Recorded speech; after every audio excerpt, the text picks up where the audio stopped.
Gereja City Reach Pemulihan Kupang mempersembahkan Soul Care, renungan untuk memelihara jiwa kita di dalam firman Tuhan. Selamat mengikuti. Bapak Ibu Saudara, penting meresponi mujizat dan pemulihan dengan kembali beribadah kepada Allah. Kalau engkau dipulihkan, jangan membelakangi Allah. Kembali ke bait Allah dan menyembah Dia. Saudara lihat responnya ayat 8. Ia melonjak berdiri lalu berjalan kian kemari dan mengikuti mereka ke dalam apa? Bait Allah. Berjalan dan melompat-lompat serta memuji Allah. Seluruh rakyat itu melihat dia berjalan sambil memuji Allah. Lalu mereka mengenal dia. Lukas tidak memakai kata mereka tahu dia. Tidak, mereka kenal. Kenal di sini tahu namanya, siapa bapaknya, dari mana dia datang. Saudara bisa tahu Pak Jokowi, tapi saudara tidak kenal dia kan? Dan kata yang dipakai oleh Lukas adalah mengenal. Saya ingin saudara tangkap ini. 40 tahun dia tunggu kapan dia bisa masuk ke bait Allah. Kenapa? Sebab kelumpuhannya membuat dia tidak bisa ke sana. Yang kedua, cacat. Orang cacat tidak boleh masuk bait Allah. Ayat 10, lalu mereka mengenal dia sebagai orang yang biasanya duduk meminta sedekah di gerbang indah bait Allah, sehingga mereka takjub dan tercengang tentang apa yang telah terjadi kepadanya. Kenapa respon penting? Saudara berkata, oh jelas kalau orang disembuhkan oleh Yesus pasti dia tahu berterima kasih, pasti dia memuji Allah, pasti dia menyembah Allah. Saya mau kasih tahu saudara, itu tidak benar. Ada orang yang dipulihkan Allah, disembuhkan Allah dan membelakangi Allah. Nah, kalau saudara pergi ke Lukas 17, terjadi sebuah peristiwa di mana Yesus menyembuhkan 10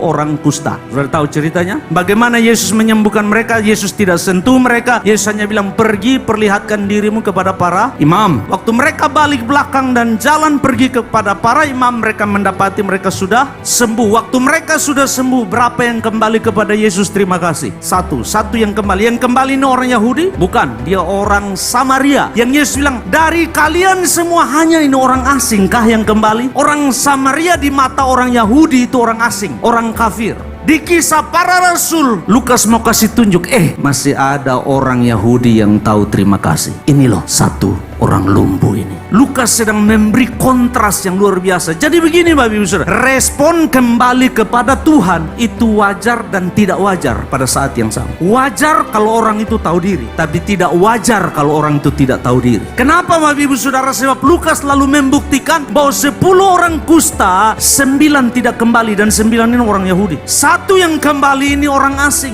Di dalam kitab Kisah Para Rasul, Lukas lalu menunjukkan 40 tahun lumpuh, 40 tahun tidak ada harapan. Waktu Tuhan memulihkan hidupnya, dia tahu tempat pertama bait Allah. Tempat yang pertama beribadah dan bersyukur kepada Allah. Bapak Ibu Saudara, apa yang Lukas mau seberangkan? Respon saudara setelah dipulihkan dan diberkati menunjukkan motivasi hati saudara dalam mengikut Tuhan. Apakah setelah dapat semua engkau membelakangi dia, meninggalkan dia? Atau setelah engkau dapat semua engkau bilang tempat pertama harus selalu ada di rumah Allah? Penting meresponi mujizat dan pemulihan dengan kembali beribadah kepada Allah. Kalau engkau dipulihkan, jangan membelakangi Allah. Kalau engkau sudah diberkati, jangan lupa Allah. Kalau engkau sudah diangkat naik, jangan pernah meninggalkan dia. Kembali ke bait Allah dan menyembah dia. Demikian renungan Soul Care dari Gereja City Reach Pemulihan Kupang. Tuhan Yesus memberkati.